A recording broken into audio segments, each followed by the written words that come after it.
சகோதரர்களே, சகோதரிகளே, உணவு என்பது நம்முடைய வாழ்க்கையிலே மிகவும் ஒரு அத்தியாவசியமான ஒரு பொருள். உணவு இல்லை என்று சொன்னால் அந்த மனிதனால் வாழ முடியாது.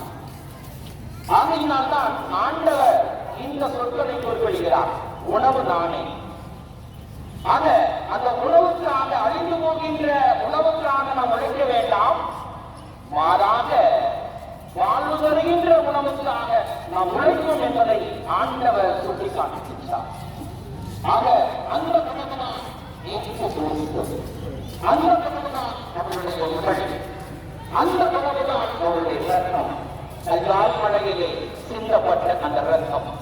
எனவே நமக்கு வாழ்வு கொடுத்தவர் அந்த உணவின் வழியாய், அந்த உணவைத்தான் ஆண்டவர் கொடுக்கின்றார். அந்த உணவின் மூலமாகத்தான் ஆண்டவர் அபிஷேகம் செய்கிறார். அந்த உணவின் மூலமாகத்தான் ஆண்டவர் அதிசயம் செய்கின்றார்.